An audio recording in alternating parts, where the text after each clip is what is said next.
Hermanos, bienvenidos todos esta mañana. Vamos a tener un precioso tiempo de conversatorio con respecto al cristianismo y la influencia de la psicología moderna, cómo nos podemos enfrentar a eso en la actualidad. Y bueno, está el pastor Marco, pastor de nuestra iglesia, pastor Miguel Ceballos, pastor Juan Manuel de Barcelona, de la iglesia Caminando por Fe, y yo también un pastor en la iglesia, y vamos a pedir ahora la bendición de nuestro Dios, así que los invito a orar conmigo. Señor, te damos gracias en esta mañana por el privilegio tremendo que tenemos, Señor, de poder adorar tu nombre y ser llamados de tus hijos, Padre. Gracias por el simple hecho de despertar, de poder respirar en la mañana. Es una gran demostración de tu misericordia, de tu favor para con tu pueblo. Y somos muy agradecidos de eso y de todo lo que tú nos das cada día.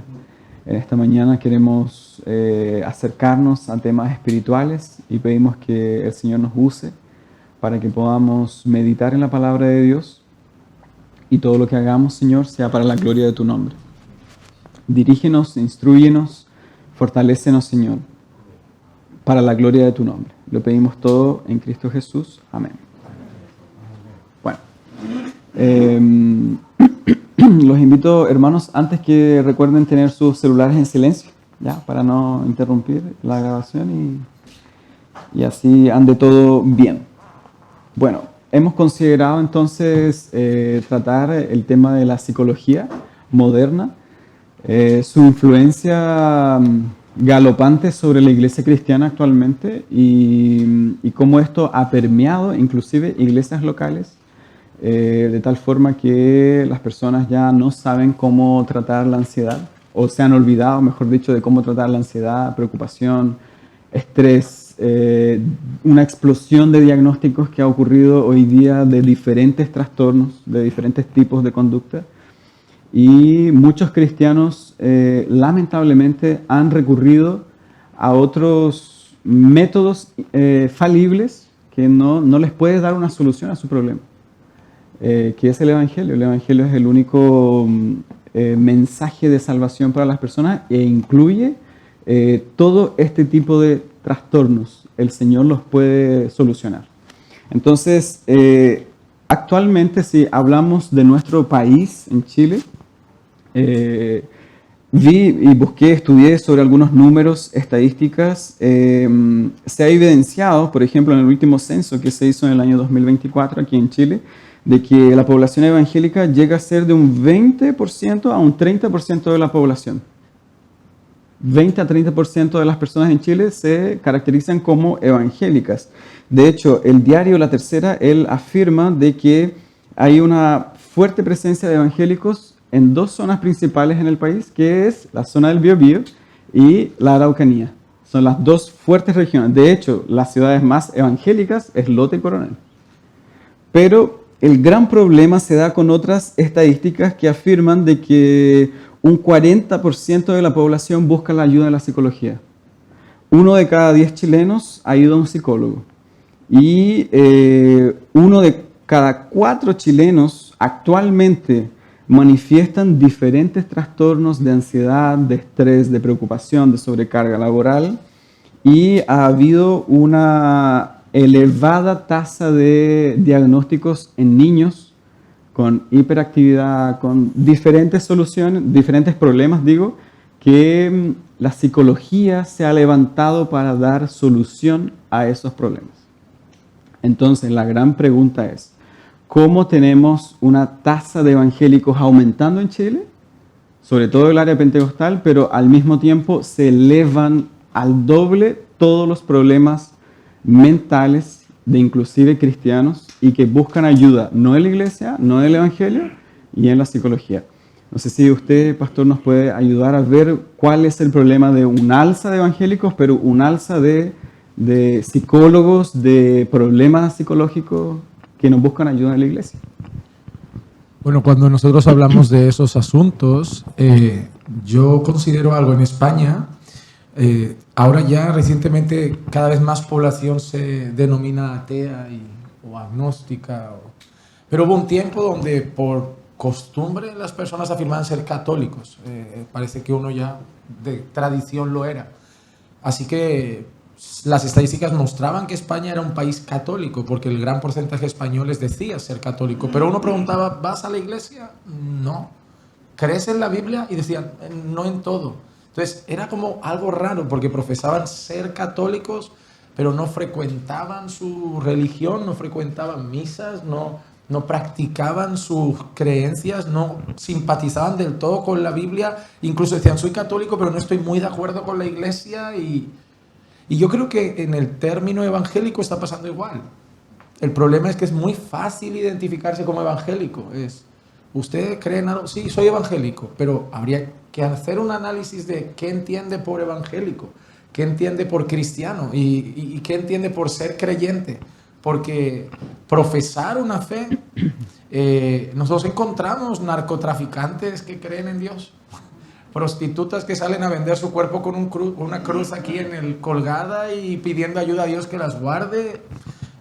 Y simpatizar con una fe es lo que yo creo que está pasando. Hay mucho simpatizante evangélico, pero cuando nosotros miramos la vida, el apego a la Escritura, la vivencia del Evangelio, ahí es cuando nosotros debemos preguntarnos qué tanto ha conocido a Dios.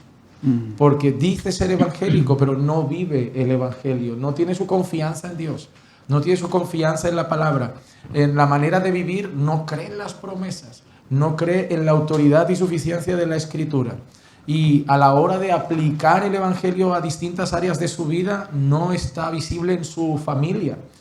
¿Qué cantidad de evangélicos llegan a casa? El hombre no es cabeza del hogar, no hay culto doméstico, no hay oración en casa, la mujer lleva a los niños espiritualmente, es quien se preocupa un poco por ellos. Uno ve la vida de muchos evangélicos que dista mucho de lo que dice la Escritura, y ahí tenemos iglesias llenas el domingo, gente que frecuenta una congregación, pero que cuando salen a la calle no viven su fe. En el día a día no viven su fe. Y por lo tanto tenemos una iglesia sin efecto en la sociedad.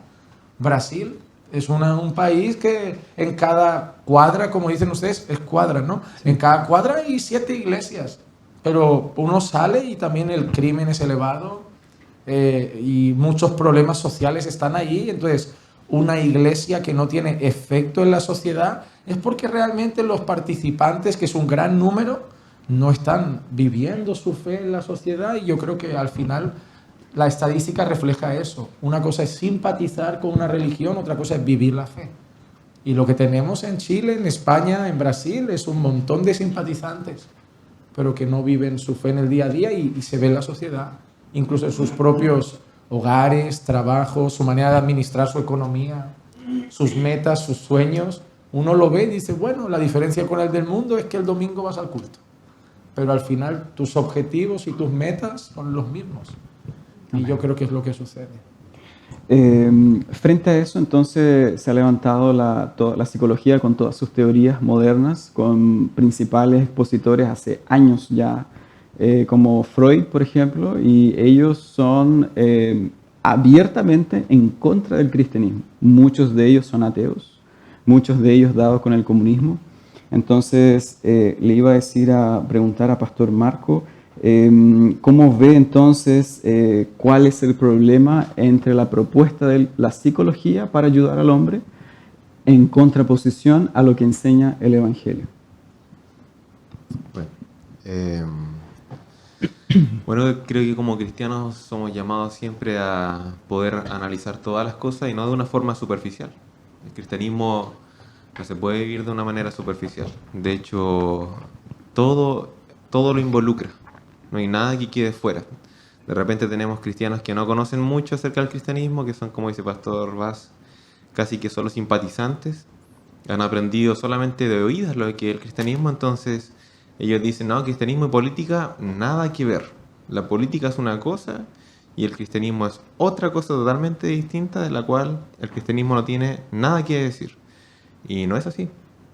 Nosotros entendemos que en ese sentido la política es producto de algo que el Señor estableció, gobiernos terrenales.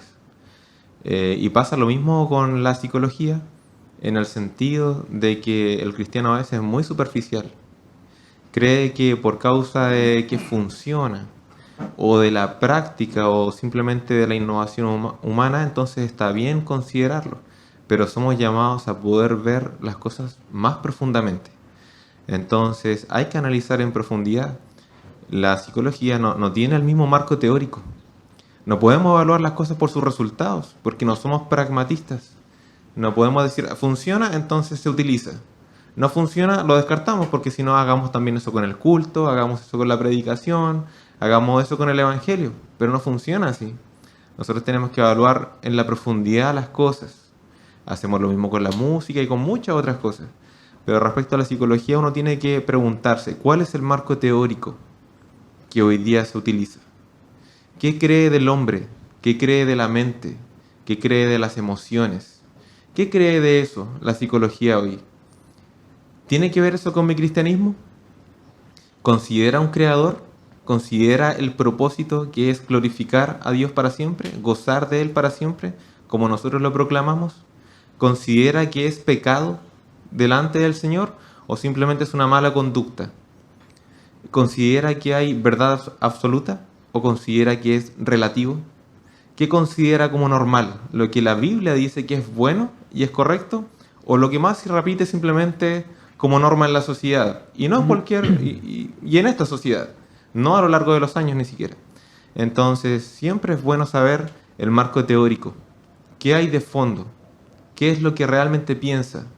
Es decir, yo creo que lo más importante para poder considerar si realmente calza el cristianismo con la psicología que hoy existe es cuál es su antropología, qué es lo que cree del hombre, cuál es su teología, qué es lo que cree de Dios.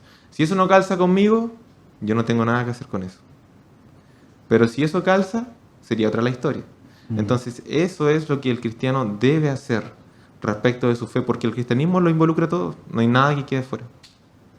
Con respecto a eso, las bases de la psicología moderna, muchas de esas áreas son la psicodinámica, psicoanálisis, conductas del hombre, partiendo de que, bueno, ellos enseñan de que ellos son una ciencia, pero la verdad es que la psicología nunca ha sido una ciencia, ¿verdad? Porque ciencia es algo que tú lo puedes comprobar mediante la matemática, mediante la medicina y la salud, pero la psicología se ha enfrentado, mejor dicho, como en base a teorías de hombres. De hecho, hay diversas teorías psicológicas para tratar este problema, pasan 20, 50 años, luego hay otra teoría que la echa abajo y así están por delante. Entonces, quería preguntar a Pastor Miguel si nos puede decir cuál es el problema entonces del fundamento de la psicología. ¿Cuál es el problema? Ellos proponen una solución que no ayuda al hombre, no ha ayudado al hombre. ¿Cuál es el problema entonces con...?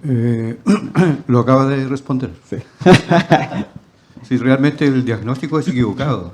Cuando el diagnóstico está equivocado, obviamente que el remedio también lo va a estar.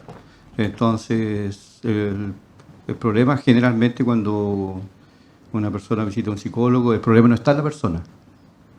El problema no eres tú. Empieza inmediatamente, el problema no eres tú. El problema es el pasado, los traumas, la infancia, las peleas que habían en el hogar, y exime a la persona de responsabilidad y le infla el ego. Cuando la verdad que muchos de los males que presenta la sociedad moderna son productos del pecado. Nada más, es desobediencia, rebeldía. Hay gente que está inconforme con la nariz, con los ojos, con el pelo, con el tamaño de su estatura, y comparándose, y más encima con este problema de las redes sociales, donde siempre hay gente bonita, con cuerpos esculturales. Entonces la persona se compara: yo no soy así, yo soy muy bajo, yo soy gordo, soy gorda, y empieza con ese tipo de problemas. Entonces, yo soy convencido de que para la gran mayoría de los males que presentan adolescentes, o sea, niños, adolescentes, y de ahí hacia arriba, es que no conocen a Dios, no conocen el Evangelio. E incluso en cristianos que a veces presentan algún tipo de problemas, de ansiedad, es falta de conocimiento de Dios. Lo que nosotros hemos estado aquí en nuestra iglesia local exponiendo los domingos sobre en Efesios, las gloriosas doctrinas de la gracia. El apóstol Pablo, ¿cuánto sufrimiento él tuvo? ¿Cuántos azotes? ¿Cuánto rechazo? ¿Cuánto odio hacia él? ¿Ah? Cuando un hombre determinado dijo, este hombre es una plaga. Este hombre es una plaga. ¿A quién de nosotros nos han tratado así? ¿Ah? ¿A quién? Lo más que nos podrían decir es que nosotros somos cuadrados, que somos fósiles teológicos. ¿Ah? Ese tipo de cosas. Pero mucho sufrimiento. Y él se gloriaba en Cristo Jesús, su Señor, y vivía lleno del Espíritu Santo de Dios. Que yo considero que una de los remedios para cristianos, los que no son cristianos tienen que nacer de nuevo. Pero para cristianos es estar llenos del Espíritu Santo de Dios. La vida cristiana es difícil, muy difícil. Problemas por donde uno se mueva.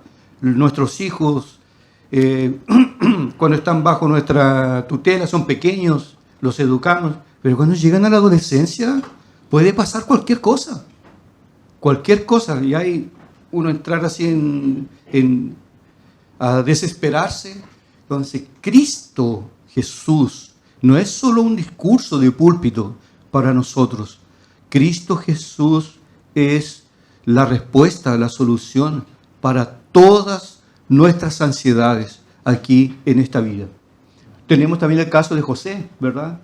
Que sufría sus hermanos, problemas familiares, lo odiaban, lo vendieron, quisieron matarlo, lo separaron de su padre. Llegó a la casa de Potifar, fue asediado, rechazó la tentación, fue parado a la cárcel.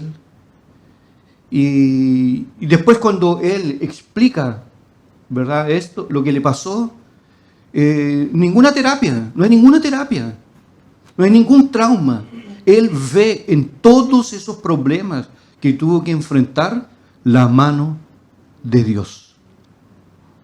La mano de Dios. Dios estaba por detrás de todo esto. Entonces es así. Ahora, es muy probable que a veces en las iglesias, los cristianos que enfrentan este tipo de problemas, no tienen una comunión con Dios adecuada. La oración es muy escuálida.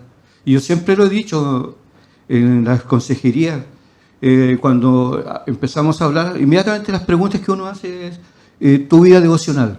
¿Tú oras? ¿Tú lees la palabra? ¿Tú tienes hambre y sed? Siempre las respuestas son las mismas. Cuesta. A todos nos cuesta. A todos nos cuesta. Pero si uno realmente no busca a Dios en oración, esos males van a llegar. Amén. Pero la solución es Cristo. Amén. Hay una palabra que usted usó muy importante y que tenemos que tratar ahora, es sobre la consejería. Nosotros sabemos que la consejería es un brazo fuerte del ministerio pastoral en la iglesia, ¿cierto?, dado a los ancianos de la iglesia. Pero ¿cuál es el problema? El problema es que la iglesia, cuando está sólida y firme, nosotros podemos enfrentar muchos ataques del maligno. Cuando los ataques vienen de afuera para acá, súper bien. El problema es cuando el maligno abre un pequeño orificio dentro de las paredes de la iglesia y se infiltra dentro de la iglesia y los problemas comienzan a ocurrir adentro. Y eso ha ocurrido con la psicología cuando la psicología entra dentro de la iglesia y comienza a tomar áreas en la vida del cristiano, tratando de ayudar en su conducta, en su mente, pero finalmente son problemas espirituales, muchos de ellos, ¿cierto? Nosotros conocemos un psiquiatra cristiano. Aquí hay que diferenciar de psiquiatría y psicología, ¿verdad? Psiquiatría es medicina que trabaja con enfermedades de la mente. Y él nos decía que la mayoría de los casos de sus pacientes, la mayoría, más de 90%, todos son causas espirituales. en las que él muchas veces tiene que decir, ¿sabe qué? Tiene que ir al pastor de la iglesia. Tiene problemas de oración, de lectura de la Biblia y no trastornos de ansiedad y muchos de ellos. Entonces, cuando la psicología entra y permea la iglesia y luego afecta la consejería, se genera un gran problema dentro de la iglesia, porque las personas ya, hay pastores que comienzan a decir, bueno, entonces tenemos que capacitarnos en psicología para hacer una buena consejería cristiana. Entonces, Pastor Juan Manuel, yo le pregunto, ¿cómo nosotros podemos enfrentar eso? ¿Cómo podemos animar a los pastores de las iglesias locales para que permanezcan firmes en el Evangelio y no den su brazo a torcer en la psicología y no tengan que formarse en psicología para ayudar a los hermanos comunes de una iglesia local? Bueno, yo creo que algo que decía el pastor Marco desde el inicio es importante conocer nuestros fundamentos. Y tristemente vivimos tiempos donde hay poca precisión bíblica. Es decir, leemos la Biblia, pero no entendemos cómo aplicarla. Y yo creo que también tiene que haber una teología práctica. ¿Cómo aplico la Biblia a cada área y situación de mi vida? Por eso hay mucha gente que cree que la política no entra en nuestra dinámica de vida, pero yo soy ciudadano de un país. Yo tengo responsabilidad de votar. Mi voto cuenta como el del ateo, mi voto cuenta como el del comunista, mi voto cuenta como... Entonces, que dentro de ese marco social, ¿cómo aplico mi teología a mi vida como ciudadano? A mi relación con mi gobierno, a mi relación laboral. Entonces, creo que falta capacitarse, no en psicología, sino en Biblia. Falta capacitarse en las Escrituras. Las iglesias tienen que invertir en capacitar incluso a los hermanos. Porque hay una realidad. Nosotros, cuando pensamos en consejería, apuntamos a los ancianos. Pero hablemos de la realidad. Los hermanos quedan para comer, quedan para tomar café, salen a pasear y se aconsejan constantemente. Hablan, se cuentan sus problemas. Yo no veo un problema, es amistad, es compañerismo. Entonces hay que capacitarlos, porque si no van a decir, yo pienso, yo creo que deberías, a mí me parece. Y entonces el anciano va a tener doble trabajo. Va a tener el trabajo de, ¿qué pasó, hermana? No, es que la hermana me dijo que lo mejor era... Digo, ok, como sé que entre ellos quedan y como sé que entre ellos hablan, y a veces no hay prudencia para decir, mira, eso es mejor llevarlo a los pastores, y simplemente hay un deseo de ayudar, una buena intención, tanto los ancianos como la iglesia debe ser instruida en cómo aplico la palabra al corazón. ¿Cómo aplico la palabra al corazón de mi hermano? ¿Cuál es la meta de mi consejo? Por ejemplo, todo parte por preguntas. ¿Cuál es el propósito de una terapia en psicología? Que el paciente se sienta mejor. ¿Cuál es el propósito de la consejería? Que el hermano sea más santo. Entonces, ya empezamos por un propósito distinto. Ya empezamos con que ahí va a decir, mira, tu problema es tu marido, déjalo y tendrás paz. Tu problema son tus padres, déjalos y tendrás paz. Tu problema es ahí, pues cambia de iglesia. Tu problema es allá, cambia de ciudad. Esa relación es tóxica, esa amistad es tóxica. Pero cuando ya llegamos a la teología, tengo un problema con una hermana. Bueno, tenemos que salir más santas de ese problema. Ruego a Evodia y Síntique que hagan las paces, que se perdonen, que paguen el mal con bien. El problema no es la hermana, el problema es que usted es orgullosa y por eso no perdona. El problema es que usted ha sido perdonada y la deuda que tenía con Dios era inmensa. La deuda que tiene la hermanita con usted es diminuta. Y si usted no es capaz de perdonar a esa hermana, esa mini deuda, ¿cómo usted va a decir que ha sido perdonada en toda la inmensa deuda que tenía con Dios? Ahí la hermana se va a ofender. Y cuando esté ofendida va a decir, ahí ve que es el orgullo. Entonces, es saber aplicar la teología al corazón. Y la psicología se ha infiltrado llenando los púlpitos y la boca de los creyentes buscando que la gente se sienta bien. Y la gente va a la iglesia como quien va al diván del psicólogo y va a hablar con el pastor esperando que el pastor lo haga sentir bien. Y muchas veces para estar bien necesito un tiempo de confrontación. Necesito un tiempo en que me hagan ver mi realidad, en que me pongan frente al espejo, en que me den palabra de Dios, me hagan ver mi pecado. Y después de un momento amargo en el que Dios trate conmigo en oración, en lo privado, ahí saldré más santificado. Pero debemos entender cuál es mi propósito en la vida, la gloria de Dios. ¿Qué dice Dios de los sufrimientos de la vida? Dios ha prometido que tendré ansiedad o que no tendré ningún mal, o que no tendré ninguna enfermedad, o que no tendré ninguna dolencia. No, ¿qué dice la Biblia del sufrimiento? dio el ejemplo de Pablo, dio el ejemplo de José. Vemos a un Elías pidiendo la muerte, vemos a un Job maldiciendo el día de su nacimiento. Leemos los salmos. Uno le da los salmos a un psicólogo y le dice, mira, pero quita los versículos y la palabra salmos y lo deja todo escrito en una carta. Mira, mi vecino me dijo esto el otro día, me dio esta carta. El psicólogo va a decir, no, tráemelo, está depresivo. Y digo, es David llorando, diciendo, estoy abatido. Pero el psicólogo va a decir, está deprimido. Los salmos están llenos de gente depresiva, angustiada. No, he llorado toda la noche, mi almohada está empapada de mis lágrimas. Es normal. Son conceptos que son parte de la vida, ya sea por mi pecado o el pecado de otros. Nosotros enfrentamos sufrimientos. Amén. ¿Qué dice la Biblia del sufrimiento? Algo que no le gusta a la gente. Mientras están los pares de sufrir, Dios dice, sufre para mi gloria. Yo no te digo, deja de sufrir, sufre para mi gloria. Entonces, necesitamos que la iglesia entienda que la psicología es opuesta al cristianismo. Es una realidad que nos duele porque ha ganado tanto terreno que tristemente tenemos un montón de hermanos que llegaron a la iglesia sin saber eso y han enfocado su vida en hacer psicología. Y ahora duele que le digan, has enfocado tu vida en una cosa que es opuesta a nuestras creencias.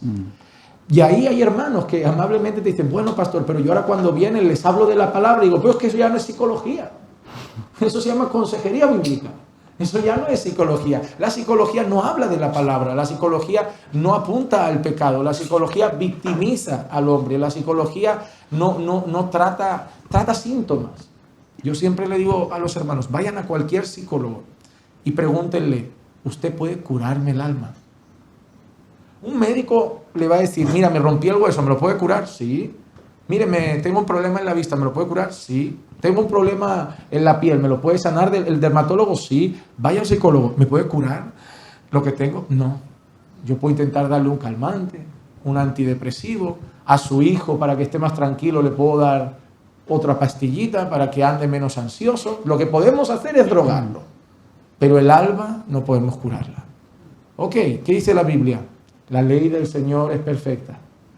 ¿Y qué empieza a decir? Que restaura el alma, que alegra el corazón, que hace sabio al sencillo. Entonces sí tenemos a alguien que cura el alma. Él sí que ha prometido restaurar el alma. Amén. Él sí que ha prometido eso. Tiene sus métodos. No es de la noche a la mañana. A veces pasamos por valles de lágrimas, pero Él apunta al alma y Él creó nuestra vida. Él creó nuestro ser. Él sí puede tratar con lo más profundo de nosotros. Entonces tenemos alguien que nos dice, yo puedo tratar tu alma. Y un médico que me dice, yo solo puedo poner un parche. Y preferimos seguir yendo a por un parche en vez de ir a la fuente de todas las soluciones, que es Cristo y el Evangelio. La psicología pone tiritas, no sana. Por eso la gente tiene que ir años al psicólogo. Y va un tiempo, luego deja de ir, luego vuelve a ir, luego deja de ir, luego vuelve a ir. Y va y vuelve, y va y vuelve. Ese es el problema, que el psicólogo va poniendo parches y otro parche y otro parche, porque el psicólogo trata síntomas. Dios trata la raíz. Amén. El Evangelio no trata síntomas. El Evangelio no dice, mira, hoy saldrás de aquí ya más calmado, pero puede cambiar el corazón. Hoy saldrás de aquí nuevo. Y eso es distinto, ¿no? Entonces, yo creo en el poder del Evangelio, yo creo en el poder de las Escrituras y yo creo en el poder de Dios y la obra del Espíritu Santo. Así que entiendo y empatizo con el dolor de la gente que los lleva a un psicólogo. No soy alguien frío y carente de empatía de decir, no, estás mal y esto es culpa. Pero lo trato con compasión, pero tengo claras mis convicciones. No creo que ninguna persona... Yo soy una persona que tiene un trasfondo depresivo. Mis tías, mi mamá, son tendencias. Mi tendencia es deprimirme. Y yo convivo con ello. Le digo a la gente, ¿cómo está? ¿Ya no tienes nunca más? Digo, a veces sí.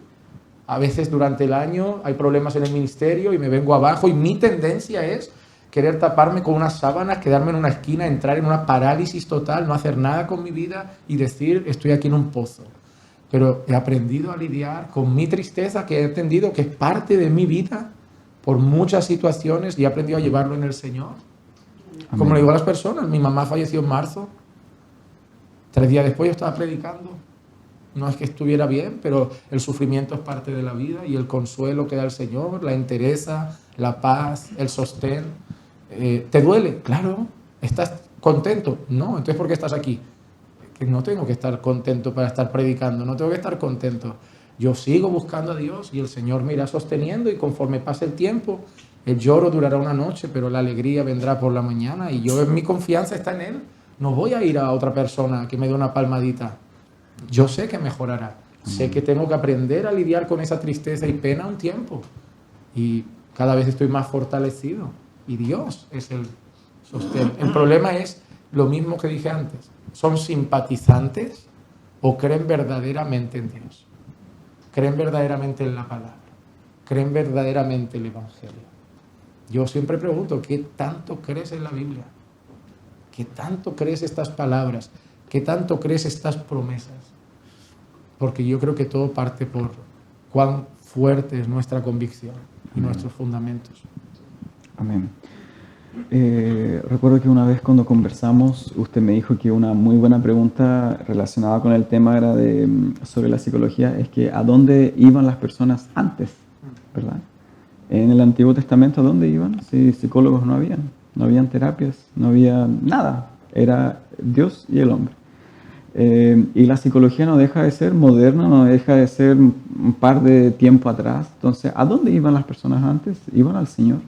Iban a las iglesias y buscaban pastores hermanos cristianos para ayudarles. Disculpa, el problema es que yo creo, no, hablamos de 200 años atrás, no estamos hablando del antiguo pacto. Y el problema también es que cada vez coge más fuerza una división que están haciendo en el hombre, ¿no? De el cuerpo para los médicos, el espíritu para los pastores. Pero ahora entra el concepto paralelo. Y el alma para el psicólogo. Claro. Es como... Yo tengo un problema de demonios. Me voy al pastor a que me libere. Yo tengo un problema en la sangre, de colesterol. Me voy a un doctor que me dé una pastilla. Pero yo tengo ansiedad. No, el psicólogo. Porque empezamos a fragmentar el cuerpo en otras secciones y ya descartamos que eso le corresponde también a Dios. Pero antiguamente era, estoy mal, ¿qué tiene? Problema de físico, vaya al médico. ¿Qué tiene? Depresión, vaya al cura. Antiguamente era así, vaya al sacerdote. O sea, tiene un problema del corazón, a un sacerdote. ¿Por qué? Porque ellos tenían en mente que todo lo iban a conducir, que era parte externa, medicina, parte interna. Es simple, es una división simple. Parte externa, medicina, parte interna, Dios. Y nosotros no somos quien sana, simplemente conducimos a las personas a Dios, que es el que restaura. Pero se ha constituido esa nueva imagen de, pero hay una parte entre lo espiritual y lo físico que es almático, y eso ya le corresponde al terapeuta profesional en ansiedad, hiperactividad, depresión. Yo no soy un borracho, yo tengo un problema con el alcohol. No, eres un borracho.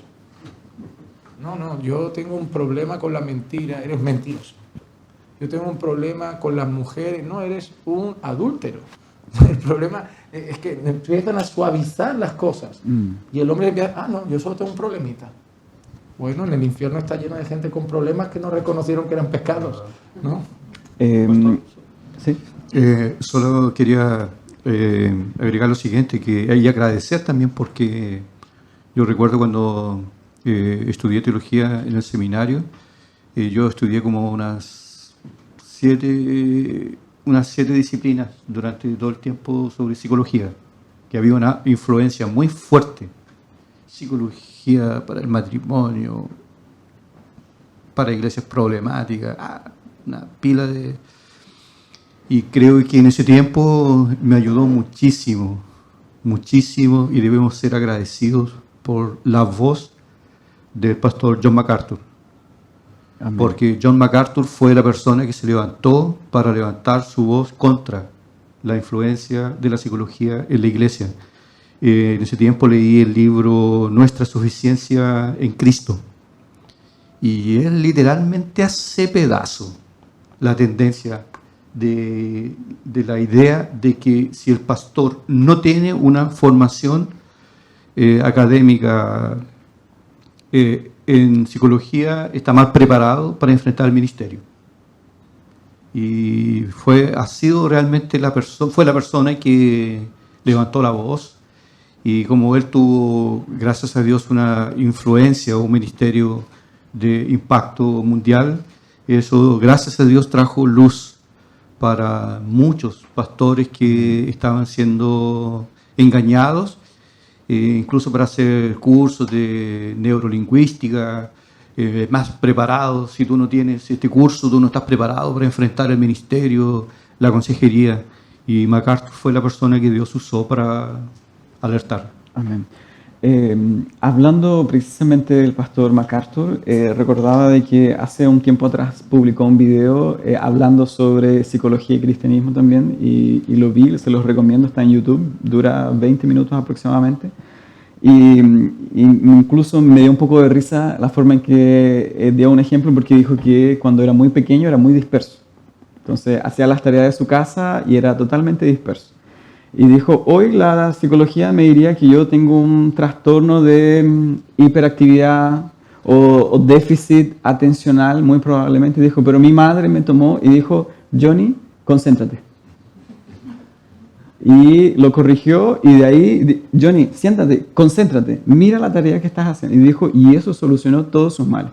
Entonces, a lo que yo voy es que hay mucho de esto con los padres, con los hijos actualmente, porque el pequeño es disperso, entonces vamos para ser diagnosticado con TEA. Y no estoy diciendo con eso que hay que desechar todo eso, todo tipo de conducta, no estoy diciendo eso, pero hay casos que nosotros vemos de que el niño tiene que ser corregido, más bien. El niño tiene que aprender obediencia. Entonces, la pregunta es, ¿cómo la iglesia puede enfrentarse, ayudar a los padres para que puedan enseñarle la palabra de Dios a sus hijos y verse libres de esta explosión de diagnósticos que ha habido con respecto a los pequeños? Pastor Juan Manuel, no sé si nos puede...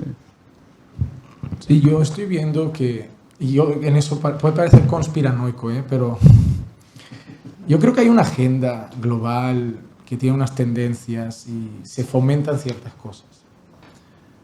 Yo nunca he conocido tantos niños con TDA o TDAH, trastorno de déficit de atención, como ahora. Y he visto casos en la iglesia donde de repente aparece una niña o un niño que es muy nervioso y está como... Y le digo a los papás, ¿qué le pasa? Está extraño. Y dice, no, es que los médicos al final pues, nos dieron medicamento para que estuviera más tranquilo. Digo, tu hijo parece que está drogado, está anestesiado. Digo, pero que le curaron algo, solo lo duermen. Es como si una persona depresiva se pone triste, no puedo dormir, tome para dormir, tome para estar más tranquilo, pero no curan nada, es pastilla química.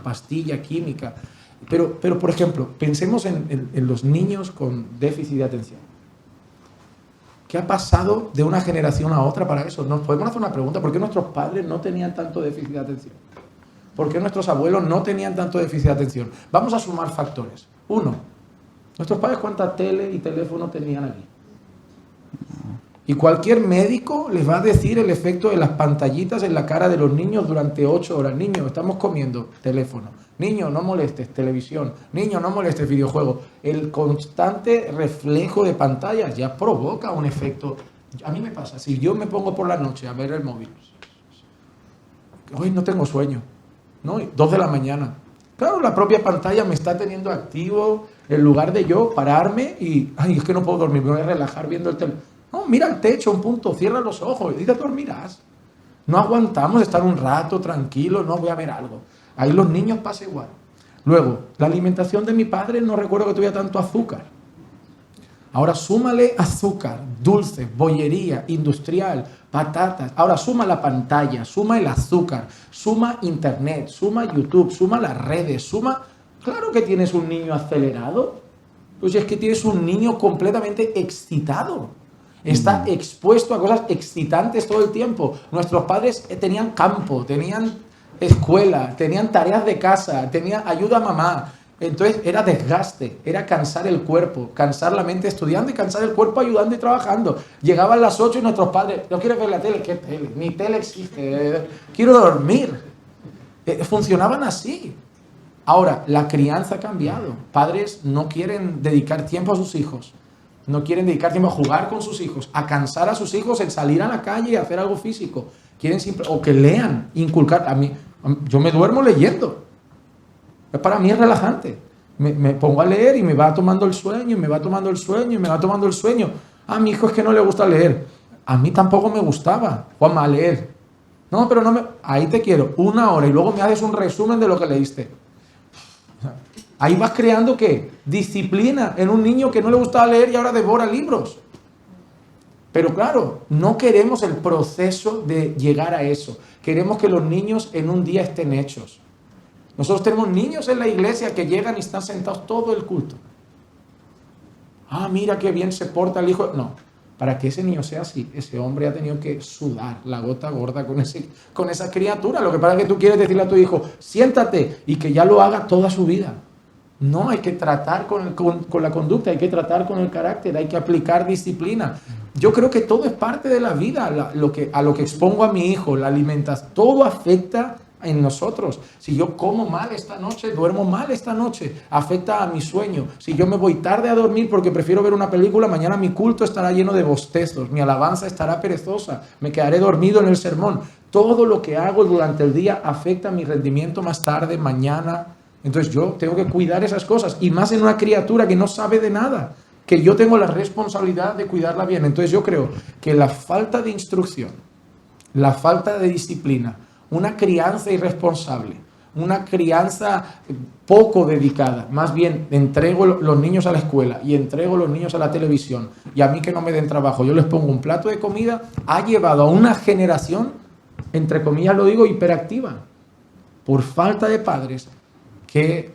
Papá, es que mira la frase que más escucho en España, yo no sé si aquí pasa, los niños lo que más repiten es, me aburro, me aburro, me aburro. Y a mí, yo recuerdo ir a mi papá y decir, papá, me aburro, y me dice, ¿y yo, hijo? y es como, soluciona, la vida es aburrida, me decía. La vida es aburrida, Juan Manuel. Lo estamos viviendo, no en un circo. Y digo, y vamos a comer con familia. Papá, me aburro, siéntate aquí. Pero me aburro. Esta es la vida de un adulto, mejor que te vayas preparando. Tendrás 8 horas de trabajo, luego 4 horas o 5 escuchando en la universidad clases, quieto y aburrido. Tu vida va a ser aburrimiento tras aburrimiento tras aburrimiento, y con algún momento fugaz de risas y diversión. Pero tu vida no va a ser un parque de atracciones y momentos de seriedad, es al revés. Entonces hay que inculcar eso desde pequeño. Aprende a aburrirte. Yo le digo eso al sobrino, tío, me aburro. Y digo, está bien, tienes que aprender a estar aburrido en esta vida, es importante. Pero no queremos que no moleste. Queremos que no dé trabajo. Queremos que, se está poniendo pesado el niño. Dale el teléfono, dale la tablet, dale ahí, que no molesta. No quieren trabajar y quieren tener niños educados, serios, responsables. La crianza lleva trabajo, es un sacrificio. Entonces, creo que el problema de los niños tiene que ver más con los padres y su falta de una crianza bíblica, conforme a las Escrituras y con propósito. Nuevamente, ¿cuál es el propósito mío como padre? Que mi hijo glorifique a Dios. Amén. Y tiene que aprender a glorificar a Dios en todas las áreas y desde pequeño. Entonces, creo que el problema con esta crianza de hoy, nuevamente, es que la falta de fundamentos lleva a los padres a una crianza, entre comillas, mundana, crianza sometida a la tecnología, al entretenimiento, a lo público, a los valores de este mundo. Y creo que la mayoría de diagnósticos no son TDA, son niños maleducados, son niños nerviosos, son niños que no saben relajarse y que tienen que aprender. Me van a ver muchas veces, ahora no es que lo digo, no van a estar mirando, pero mi pierna está así todo el rato.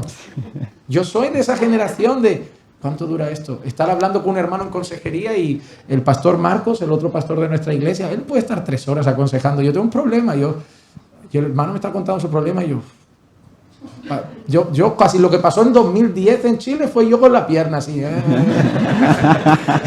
Pero tengo que aprender a estar tranquilo. Y uno tiene que aprender.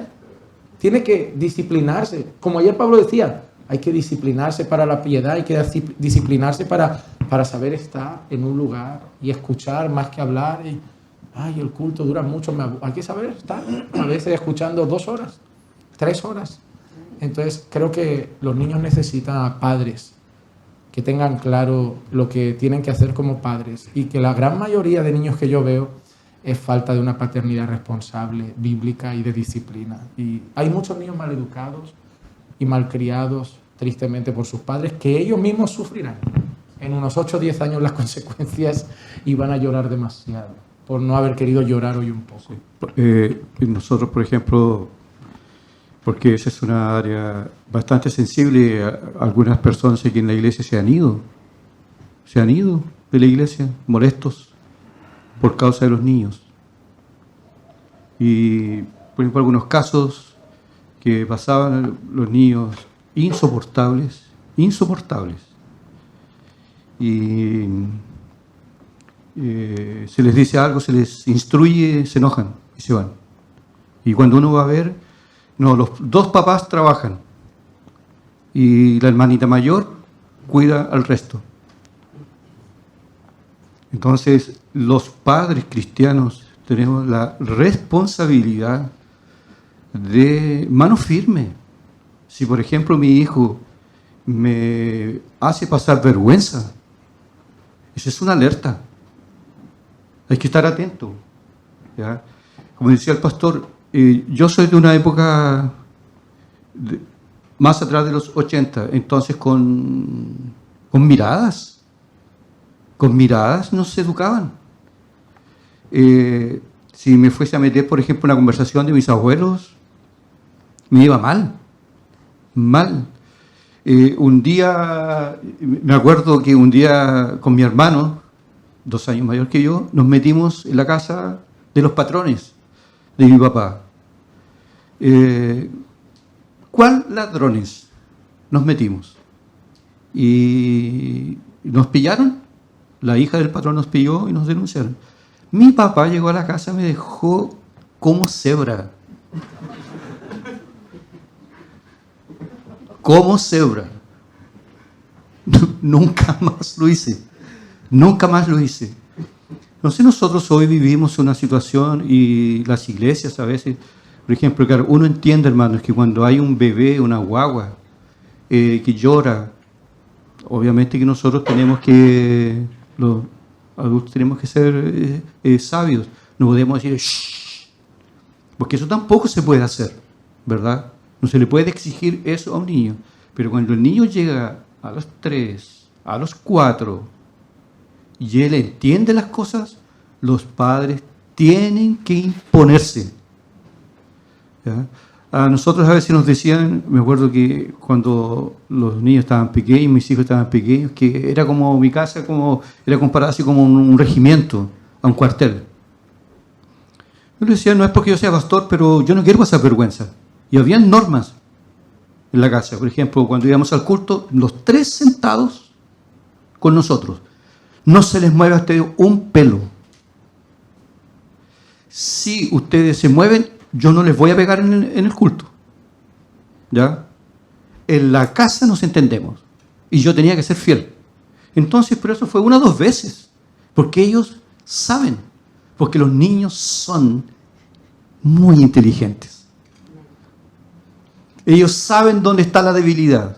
Que si la mamá pega, después llora. Él sabe, él busca apoyo. Entonces los padres deben estar sometidos a la autoridad de la palabra de Dios, educarlos en el culto público desde pequeños, traerlos para que escuchen de pequeños la palabra del Señor. La mayor tarea está en la casa, ¿ya? Y nosotros estamos luchando, somos como el salmón, estamos yendo contra la corriente de una sociedad que si se le pega al niño, el vecino puede llamar a la policía y podemos meternos en problemas, ¿ya? Pero esta es uno de los más grandes ministerios que nosotros tenemos, las hermanas, educar a sus hijos a la luz de la palabra de Dios, enseñarle a orar, enseñarle alabanzas, enseñarle, colocarle predicaciones, instruirlo, disciplinarlo, nunca consentir con el niño. Ay, no quiero ir a la iglesia. Ah, ya, pobrecito, porque hace mucho frío. Pero eso se va a transformar después en un carácter. Y después andan llorando porque los hijos primero no los traen y después lloran porque ellos no vienen. No vienen a los cultos. No tienen cómo traerlos. La piedra ya se transformó en una roca. Entonces nosotros tenemos mucha responsabilidad como padres. Y al principio hay que ser firme, firme, a la basura con la psicología. Y firme, de acuerdo con la palabra de Dios. Y va a ser solo el comienzo porque después ellos entienden. Y después ellos marchan por aquella línea sin que nadie les diga nada. Por ejemplo, en el caso, yo me acuerdo, había uno de mis hijos que era el más tranquilo. Era una fotografía. ¿Por qué yo le iba a pegar? No era yo. No era yo. Está en Alemania. Está lejos. No he dicho nombres. Esa parte la pueden editar. ¿Por qué uno lo va a corregir? ¿Por qué? Entonces, nosotros como padres, nuestros hijos de cierta manera son un reflejo de lo que pasa. Y a veces uno ve, hermanos, cómo los padres sufren. Están secuestrados por los caprichos de sus hijos. Incluso niños ya de 10 años decirles, si no me dejas ir a tal, yo me mato, yo me voy a matar. ¿Cómo sufren esos padres? Entonces, volver uno a la palabra, Amén. Volver a las escrituras, y después vendrá la cosecha para la gloria de Dios. Amén. Quiero decir algo y espero que esto anime un poco. Cuando uno ve el futuro, me refiero, pasan los años, hay más queja de niños que fueron consentidos que de niños que fueron estrictamente educados. La mayoría de niños, no hablo de maltrato ni abuso, hablo de firmeza. El problema es que hoy la firmeza se le llama abuso y tiranía. Y tenemos que tener clara la diferencia porque vivimos en un mundo muy laxo. Y por ejemplo, los pastores que son firmes son autoritarios. No, hay una cosa que es ser autoritario y otra cosa es ser firme. Yo me considero un hombre firme, pero no autoritario. Yo no manejo la vida de nadie, pero soy firme en mis convicciones. Lo que está mal, lo que tengo que corregir, lo corrijo. Porque, como le digo a la iglesia, yo soy responsable de su bienestar espiritual, no de que sean amigos míos. Yo necesito llegar delante de Dios y decir, Señor, se enfadaron un poco, pero los cuidé con celo, porque yo no estaba interesado en que estuvieran contentos siempre, sino que estuvieran bien contigo. Y para estar bien contigo, a veces yo tenía que decirles que estaban mal y corregirles, pero eso es muestra de amor. Yo recuerdo de pequeño que mis primos salían. Su crianza fue más laxa, más abierta, más libre, más permisiva. Y yo le tenía mucho coraje a mi padre. Porque llegaba un día de fiesta, una boda, íbamos todos y mis primos llegaban a la mesa, estábamos comiendo. Venga, Juan Manuel, ven. Y yo miraba a mi padre y me dice, tú no. Y yo, pero van todos, tú no. Me da igual lo que hagan tus primos, me da igual lo que hagan tus tíos, me da igual lo que hagan mis hermanos, tú no vas. Yo lo odiaba. Yo le llegué a decir a mi padre, en cuanto seas mayor te voy a meter en una residencia de esas que te peguen, te maltraten. O la típica frase, en cuanto tenga 18 me voy de casa. Cuando me casé yo le di gracias a mi papá. Me casé con 22 años, no tuve que pedir un centavo, había trabajado desde los 16. Mi padre no era de si estudias no puedes trabajar o estás estudiando. No, puedes. Viernes, sábado y domingo. Mira qué inteligente. ¿Qué días salen los jóvenes de fiesta? Viernes, sábado y domingo. Y mi padre me dijo, yo ya te voy a dar techo, comida, pero ropa, cine, ya tienes edad para trabajar un poco. Si quieres extras, son tuyos. Entonces, viernes, sábado y domingo. Pero mira qué alegría. Con 17 y 18 años yo me veía con un salario. Vivía en una casa, podía ahorrar mucho. Llegó mi boda, me la pude pagar. Había aprendido a administrar recursos. Mi padre fue serio también. Entonces, a pesar de que mi padre no es creyente y tuvo muchas cosas que están mal, pero en cuanto a conceptos prácticos de la vida como administrar, trabajar duro, yo cuando llego a un trabajo hay que levantarse a las 5. Yo, ¿a las 5? Para mí no era un problema. Ya me han curtido de pequeño.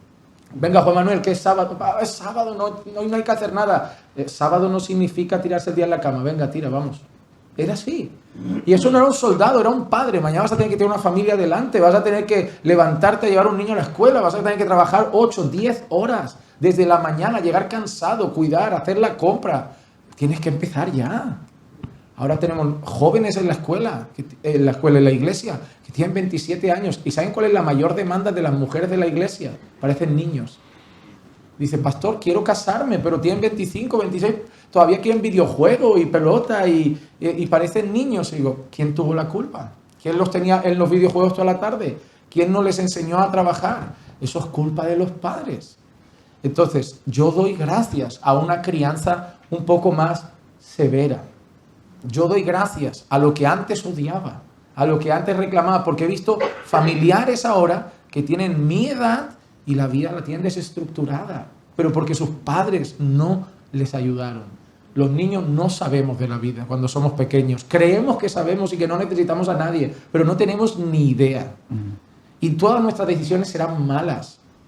Serán malas. Entonces necesitamos a alguien firme, que esté más dispuesto a decir, mira, aunque sea la persona que peor te caiga tus primeros 20 años de vida, voy a ser la persona que más bien te va a hacer esos años. Tus amigos que te dicen, vamos, sal, bebe, toma, fiesta, esos te van a caer muy bien, pero no te van a hacer bien. Yo no te voy a caer tan bien, pero el día de mañana entenderás que fui quien más te amó. Porque protegí no tu infancia, protegí también tu futuro, sembrando hoy. Entonces yo animo a los padres a que en una sociedad que le digan, eres muy duro con el niño, eres muy estricto, sigan firmes. Lo importante es que dentro de 20 años, lo que pasa es que son muchos años, pero dentro de 20 años su hijo va a decir gracias. Gracias porque no habría estudiado, no habría ido a la universidad, habría tirado mi vida a la basura y tú no me lo permitiste. Gracias. Y ese hijo luego cuida a ese padre. Porque yo ahora sé que mi padre no va a pisar una residencia. Mi padre es mi responsabilidad. Aunque ahora sea él el que está, no, déjame, ahora eres tú el cascarrabias, pero no. Mi padre ahora mismo, este año hace 67. Joven. 67. Amén. Tengo dos últimas preguntas al pastor Marco.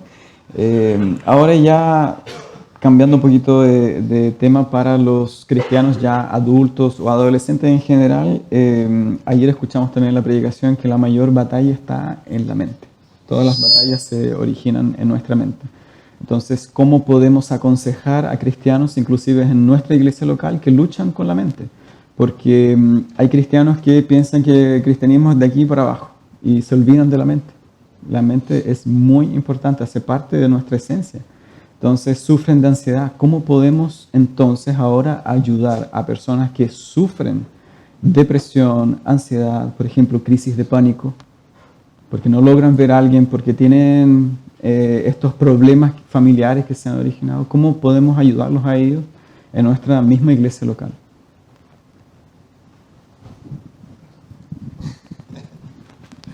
Era difícil hablar sin micrófono. Bueno, me gustaría solamente añadir algo a lo anterior. No me gusta mucho interrumpir o hablar de más, entonces por eso no había pedido nada. Aparte, estaba muy interesante, sí, no había nada que agregar. Efesios 6:4 dice, y vosotros padres no provoquéis a ira a vuestros hijos, sino criadlos en la disciplina e instrucción del Señor. Bueno, solamente añadir que la cultura de los padres siempre se va a infundir a los hijos. Los romanos eran expertos creando romanos. Los bautistas reformados deberían ser expertos creando bautistas reformados. Eso es lo que va a ocurrir en la iglesia. Y los presbiterianos tienen hijos presbiterianos porque la cultura de los padres se infunde también a los hijos. Y eso viene del Señor. Entonces unos padres que vivan en la cultura del privilegio sin responsabilidades, ¿qué van a hacer? Van a infundir en sus hijos exactamente la misma cultura. Privilegios, pero no responsabilidades. Y eso lo van a vivir en todos lados. Pero la palabra nos enseña acerca del cristianismo como una disciplina e instrucción. Y eso es lo que los padres deben dar a los hijos en el cristianismo: disciplina e instrucción. Y unos padres cristianos no pueden convertir a sus hijos, pero sí los pueden hacer moralmente, al menos comportarse como buenos cristianos. En el Señor queda su conversión. Pero los romanos eran expertos siendo ciudadanos romanos. Y Pablo nos enseña en Efesios que el cristiano debe enseñar a sus hijos a ser cristianos. Y el Señor utilizará los medios de gracia para precisamente convertirles en algún momento. Y respecto de lo que preguntaba ahora Pastor Lucas, considero que, bueno, entrar en razón, como leíamos ayer en la predicación. El Señor dice, ven y razonemos. Utiliza tu mente para entrar en razón. Yo creo que principalmente todo lo que es depresión, ansiedad y muchos trastornos de los cuales hoy día se habla es falta de fe.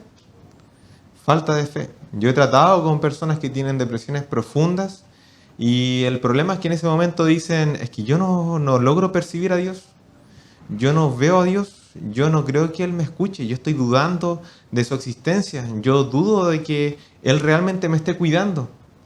Personas así de repente me han dicho, ¿por qué no vienes y oras por mí? Y yo le digo, ¿y qué soy yo?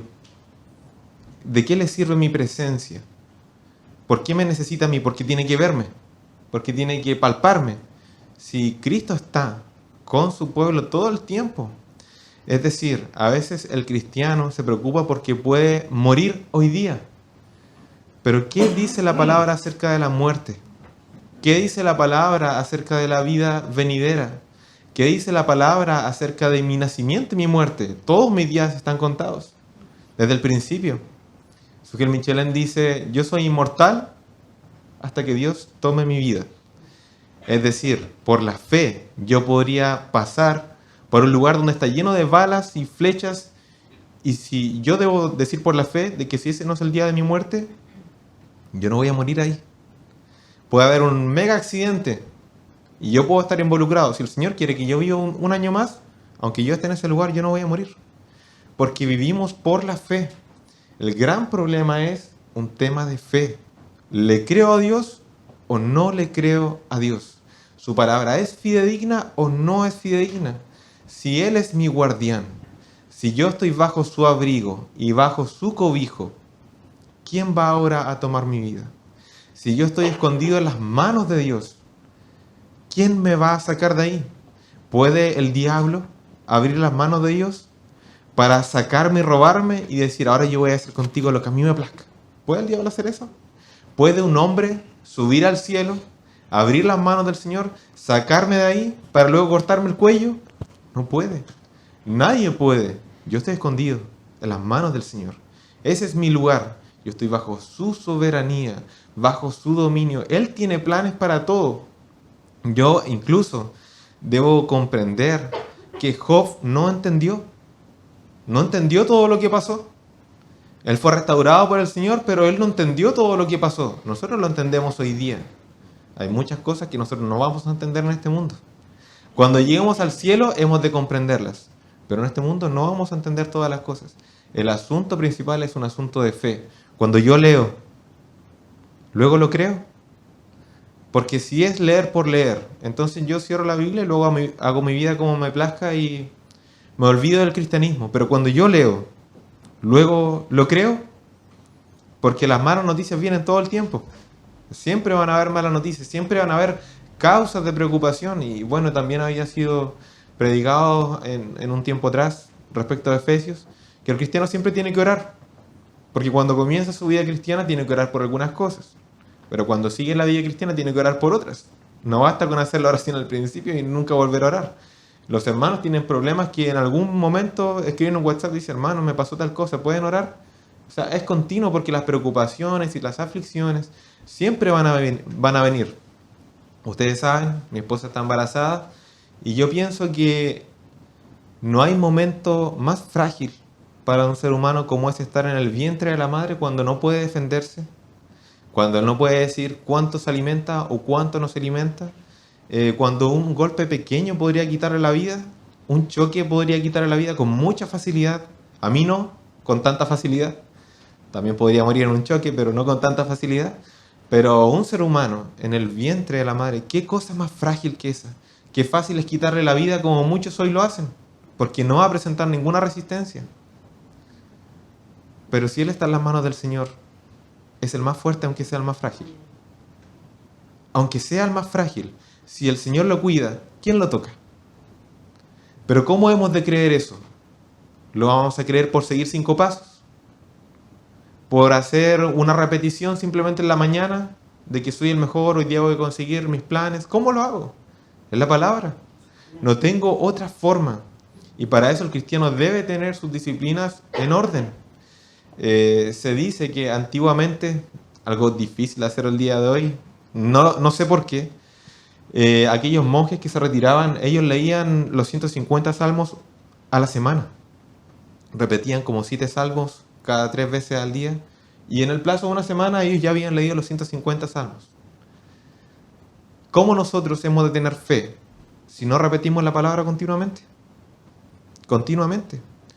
El apóstol Pablo dice, yo le estoy repitiendo las mismas cosas, pero para ustedes no es gravoso, para ustedes es provechoso que yo se las repita continuamente, porque eso es una ayuda para nuestra fe, el recordar, el recordar. Piper dice que hoy día tenemos uno de los peores enemigos para el cristianismo, la entretención. Porque antes para entretenerse quizás había que ir al estadio, o quizás había que salir y encontrarse con los amigos, pero hoy día entretenerse está al alcance del bolsillo. Es muy fácil, no se necesita a nadie. Entonces el cristiano, en vez de leer la Biblia, para entretenerse tiene el celular. Quizás antes era más difícil, porque para entretenerse había que juntarse con alguien, enviar una carta, pactar algo muy difícil, mejor me quedo aquí con el Señor. Quizás era más fácil, pero hoy día es muy fácil distraerse y eso provoca que yo olvide todo. ¿De qué sirve leer la Biblia? ¿De qué sirve orar, Señor, líbrame de este mal, líbrame, yo soy adicto a estas cosas?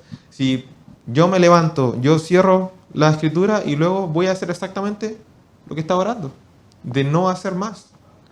O dejo de leer la escritura y se pone a ver redes sociales, se olvida todo lo que leyó. La meditación continua, el recordar continuamente, para luego también hacerlo con fe. Pero yo creo que el gran problema es un tema de fe.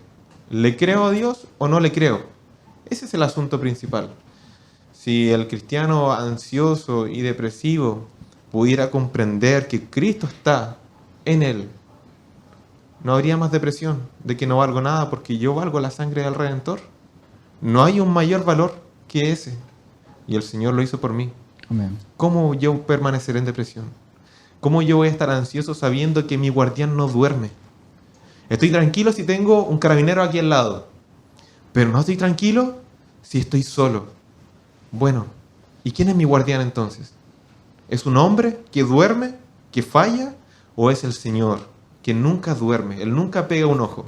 Ustedes saben que los profetas de Baal fueron abandonados por Baal. No existía. Pero Elías no fue abandonado. Y él la tuvo más difícil porque tuvo que mojar su sacrificio. Sin embargo, el fuego descendió del cielo y consumió. ¿Y quiénes perecieron? Los 400. ¿Pero el que estaba solo pereció? No, porque estaba con el Señor. Nosotros vemos eso, es un asunto de fe. Amén. Pastor Miguel. Una cosita solo. Cuando hablamos de que es un asunto de fe, a veces no lleguen a pensar en un momento difícil de su vida, no tengo fe. Hay una ocasión en que alguien le dice al Señor Jesús, creo, ayúdame en mi incredulidad. Cuando uno lee esas palabras dice, no tiene sentido. O crees o no crees. ¿Cómo que creo, pero ayúdame en mi incredulidad? Yo creo que la fe se ejercita. La fe es algo que no siempre está al mismo nivel de fuerza y convicción. Hay momentos donde he sentido que el Señor iba a hacer proezas en nuestro ministerio. Y hay momentos que he querido dejar. Y sí, es problema de fe, pero no significa que soy un incrédulo, ¿no? No significa que no soy un hombre de fe, significa que soy un hombre cuya fe está siendo avalada en ese momento y necesito reforzar mi fe. Porque a veces podemos llegar a pensar, estoy mal, entonces no tengo fe. No, cuidado, tienes fe. Pasa que está débil, hay que ejercitarla, hay que fortalecerla y hay medios de gracia para fortalecer la fe. Podemos cerrar la Biblia y decir, no tengo fe, o ir a la Biblia a buscar fortalecer nuestra fe con historias como la de Elías, con historias como la de José, con relatos de personajes bíblicos débiles que pasaron momentos de aflicción y Dios los respaldó, como Sadrach, Mesach y Abednego en el horno de fuego, como Daniel en el foso de los leones. Entonces nosotros debemos comprender que podemos ser gente de fe, pero tener momentos donde nuestra fe es sacudida, puesta a prueba, y no es para tirar la toalla, es en ese momento que debemos buscar a Dios y recordar que es en nuestra debilidad donde Dios puede ser glorificado, como dice el apóstol Pablo, en cuanto soy débil, ahí entonces soy fuerte. Porque me voy a los pies de Cristo diciendo, Señor, yo pensaba que era un titán, Yo pensaba que iba a ser un siervo tuyo firme, que nada me iba a avalar, que iba a venir el diablo, el infierno, la gente, el chisme, las críticas, y yo siempre estaría ahí como un toro espiritual, y ahora me veo, Señor, que quiero salir corriendo, que no puedo más. Oh, cuántas veces le he dicho al Señor, no puedo más. Y es en ese momento que el Señor me susurra al oído, ¿y quién ha dicho que tienes que poder tú? ¿Y quién ha dicho que tú eres el fuerte? Eso es lo que yo te enseño, y es ahí donde empieza a florecer la fe. Voy a la palabra nuevamente, voy a recordar, tú no tienes que ser fuerte, tú tienes que ser fiel. Tú no tienes que arreglar las cosas, tú tienes que hacer lo correcto. Y ahí empiezo otra vez a caminar, y mi fe vuelve a estar firme otro tiempo. Entonces, no descarten que como creyentes van a tener momentos donde sí es una cuestión de fe, la ansiedad, la preocupación, la depresión, la angustia, los miedos. ¿Cómo voy a tener miedo? Es inconsistente con mi fe. Pero en ocasiones podemos tener una fe débil, una fe que se viene un poco abajo. Por eso creo que se debe ejercitar la fe en las promesas de Dios, en la oración, en la comunión. Y cuán poco valoramos la iglesia. Cuanto menos ganas tenemos de estar con gente, es cuanto más necesitamos al cuerpo de Cristo, en la comunión unos con otros, el exhortaos unos a otros, orad unos por otros. Cuán bien me hace mi iglesia local a mí en el ministerio, cuán bien me hacen mis hermanos, cuán necesario, a veces ellos piensan que el pastor es para ellos, pero cuánto se olvidan de que ellos son muy necesarios para mí. Para yo estar aquí hoy, le debo mucho a Dios, luego a mi esposa y mucho a mi iglesia local. Mucho. Me sostienen con sus oraciones, me sostienen con su aliento, me sostienen con su amor cuando digo estoy mal y me dicen, pastor, Dios está obrando, tenga fe, siga predicando. No, pero se ha ido el hermano, dijo eso de mí, ¿será que lo estoy haciendo? No, pastor, no haga caso, no se deje engañar. ¿Cuánto me han alentado? ¿Cuánto me han ayudado a no perder el foco? Entonces, Dios ha dado medios y la iglesia es un medio precioso para fortalecer nuestra fe.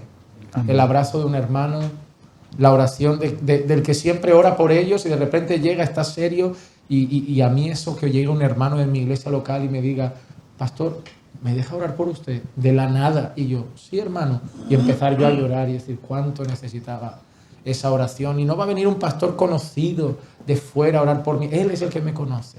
Él es el que sabe quién es su pastor. Él sabe cómo tiene la mirada y dice, nuestro pastor no está bien. Vamos a orar por él. Entonces Dios ha dado medios y nos ha regalado al cuerpo de Cristo para fortalecer nuestra fe. Cuando estén abatidos, no se alejen.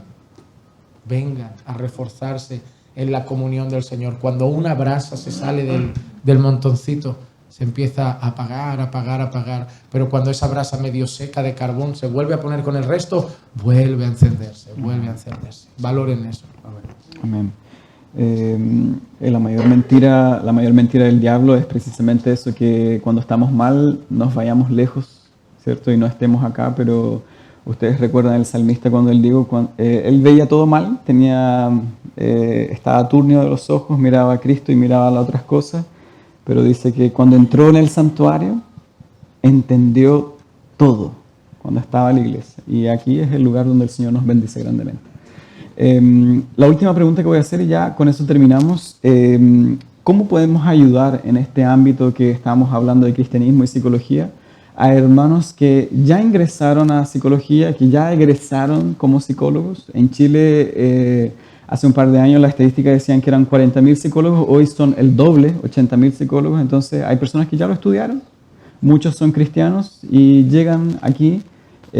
¿Cómo los podemos animar a enfrentar esta realidad del cristianismo versus lo que estudiaron y quizás lo están ejerciendo en algún lugar? No sé quién puede responder. Sí, pero antes solamente quería hacer un comentario sobre el tema de la depresión y las crisis de pánico, que si un cristiano pasa por depresión o tiene esta crisis de pánico, no es una prueba, como dice el pastor, que la persona no sea cristiana. Entonces yo no soy cristiano porque yo padezco de esto. Los cristianos padecen, y la depresión ella tiene variadas causas. A veces pecado, consecuencias, culpa. Pero a veces es falta de descanso, exceso de trabajo, porque el cuerpo es una máquina que necesita descansar cada cierto tiempo. A veces también se conjuga con el temperamento de la persona. La persona ya es medio, nace, tiene una inclinación natural hacia la melancolía, como era el caso de David Brainerd. Entonces son variadas las causas, y lo que no puede pasar es que un cristiano viva largos periodos, o sea, reo de ese estado depresivo. En la Biblia tenemos casos de Elías, Jeremías, Job. Yo discrepo un poco del autor del libro La depresión de Spurgeon, cuando dice que Jesús vivió una depresión. Su dolor no era diferente del nuestro, ¿verdad? Cuando dice mi alma está muy angustiada.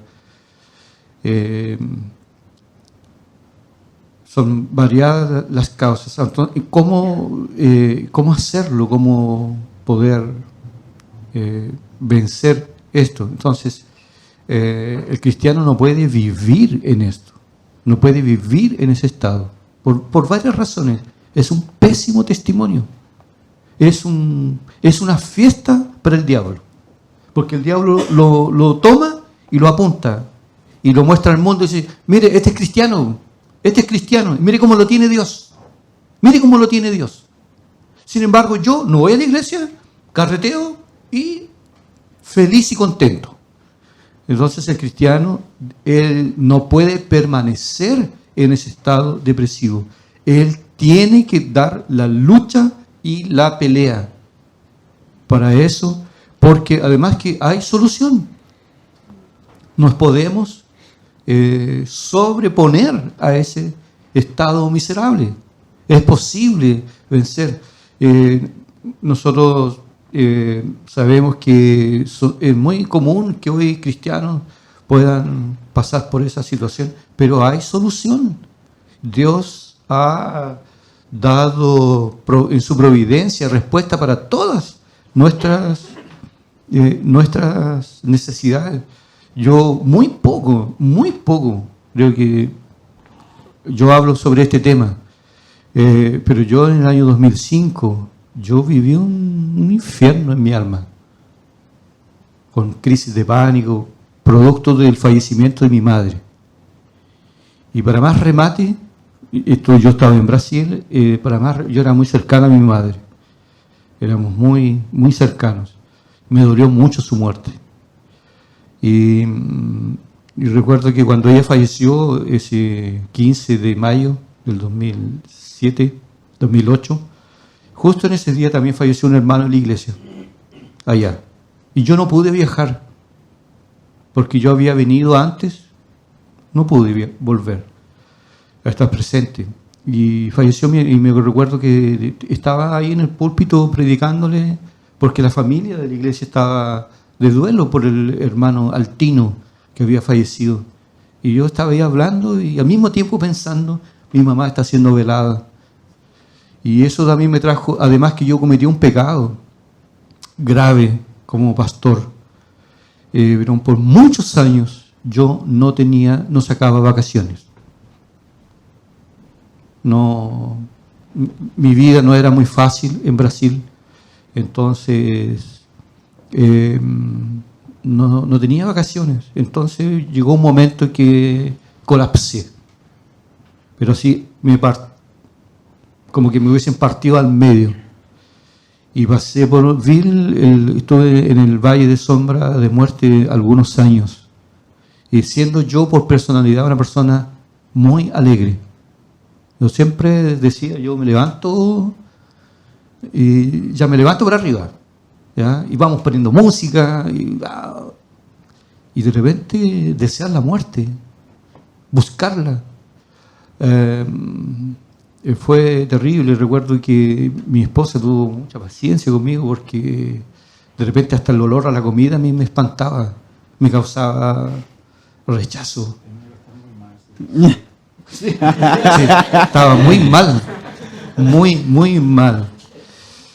Y recuerdo que siendo yo el pastor, a veces iba al culto y tenía que devolverme a la casa. No podía ver gente. No podía, no soportaba. Y de repente estaba durmiendo y sentía que... Y como que el corazón se me iba a salir por la boca. Y yo, hoy me muero, me voy a morir, me voy a morir. Fue terrible. Pero por la divina providencia, yo poco tiempo antes en la propia iglesia, había hecho una exposición sobre depresión y había estudiado con cierto cuidado la obra del doctor Martyn Lloyd-Jones, Depresión Espiritual. Y fue el remedio de Dios. ¿Y qué hice? Dije, yo no puedo estar así. Raciociné, pensé, yo no puedo estar así. No puedo. ¿Hasta cuándo voy a mitad de camino, devolverme a la casa? No puedo ver gente. Y toda la gente, el pastor, y a veces me veían, o me iban a ver a la casa y me veían enterito. El pastor no tiene nada. ¿Qué le pasa al pastor? ¿Será flojera? ¿Qué pasa? Entonces dije, no puedo estar así. Entonces dije, pero yo ya conozco el camino. Sé dónde está la fuente y sé dónde está la cura. Y eso voy a hacer. Entonces decidí irme al templo solo. Iba con una mochila, agua y unas par de frutas. Y en ese tiempo, cuando estaba en su auge, un pendrive para escuchar música. Entonces me iba de las 9 hasta las 3 de la tarde, las 2 de las 3 de la tarde. Me iba con mi Biblia y me propuse leer lo más que pudiera la palabra, las escrituras. Ahí podía estar 2 horas leyendo la Biblia. Después me propuse yo mismo llorar todo lo que pudiera, derramarme delante de Dios. Delante de Dios me voy a derramar y voy a orar. Si me quedo dormido, voy a seguir y voy a despertar y voy a seguir hasta que el hambre me atormente y tenga que volver para casa. Y así estuve por unos par de meses.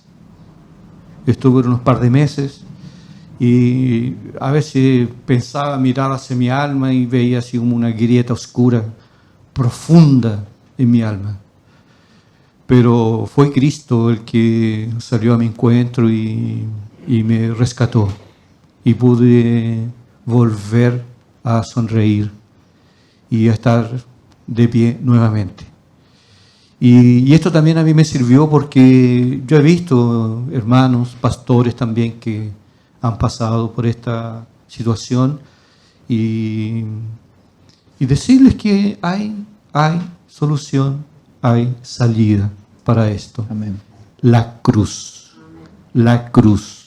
de nuestro Señor Jesucristo. Se me ocurrió en ese tiempo ir a médico. ¿Ya? Y el médico me recetó 2 remedios que me hicieron terriblemente mal. ¿Ya? Andaba muy irritado y me molestaba la comida. Mal. Así que los dejé y no, yo tengo que ir a donde siempre he dicho a los demás, Cristo, la cruz. Allí está la fuente, allí está el manantial de vida. ¿Ah? Con relación a la pregunta que un joven estudie psicología, si hubiese llegado a tiempo le diría que no estudiara eso, porque se va a chocar con su fe. Va a estar siempre escuchando teorías que van contra. Y no solamente psicología, hay otras cosas que el cristiano cuando va a pensar en estudiar una carrera, tiene que estar bien parado, bien. ¿Cómo esto puede glorificar al Señor? Por ejemplo, cuando alguien me dice, no quiero estudiar Derecho.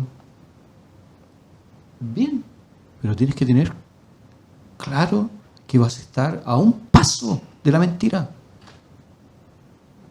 Que si alguien te llama y te diga así, doctor, necesito su servicio porque maté a un hombre. Y ahí el abogado va a decir, no, dicen que mataste a un hombre. Oye, el bandido está confesando. ¿Ya? ¿Cómo el cristiano, entonces, el joven, nuestros jóvenes los cristianos deben pensar bien?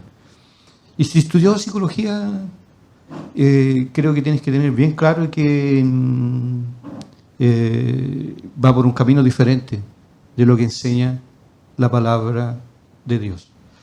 Gerhard Lambert, en su obra sobre la consejería bíblica, él dice que, literalmente él dice de que no existe la psicología cristiana. Es una contradicción. No hay cómo mezclar el agua con el aceite. Pero yo escuché al pastor Marco, y que en un momento dijo de consejería, dijo que si una persona estudió, tal vez pueda buscar dentro de todo el ramillete de áreas, ¿verdad?, algo que sea lo más compatible con el Evangelio. ¿Verdad? Porque si usted, por ejemplo, si empieza a atender gente y tú eres un pecador y tú necesitas conocer, tú estás evangelizando. ¿Ah? Y te puedes meter en un problemazo, porque los padres del niño o el propio paciente te puede denunciar.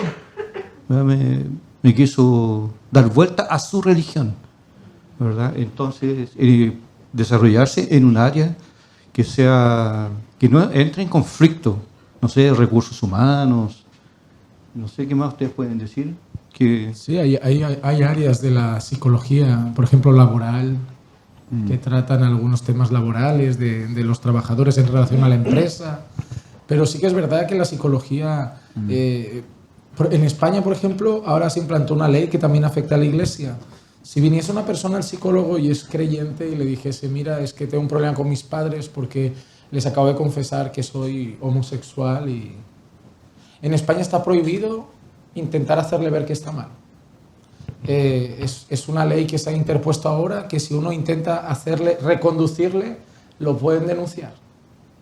Y entonces el médico, el psicólogo, pastores, están prohibidos de hacerle ver a esa persona, sentirle culpable por su conducta. Y si llega a salir y dice, mira, ya no soy gay, ¿qué pasó? No, hablé con el pastor, me hizo ver que es pecado. Problema, un lío.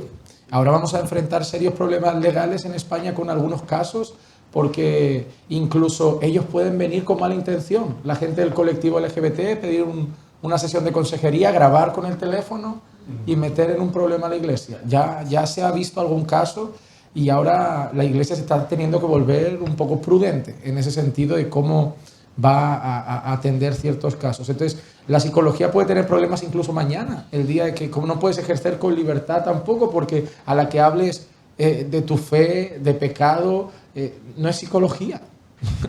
ya no es psicología. Entonces, yo creo que no deben tener miedo a dejarlo y empezar otro camino. Es que es el problema. Yo estudié y ahora ¿qué hago? Pues lo mismo que hacía el que se dedicaba a la prostitución.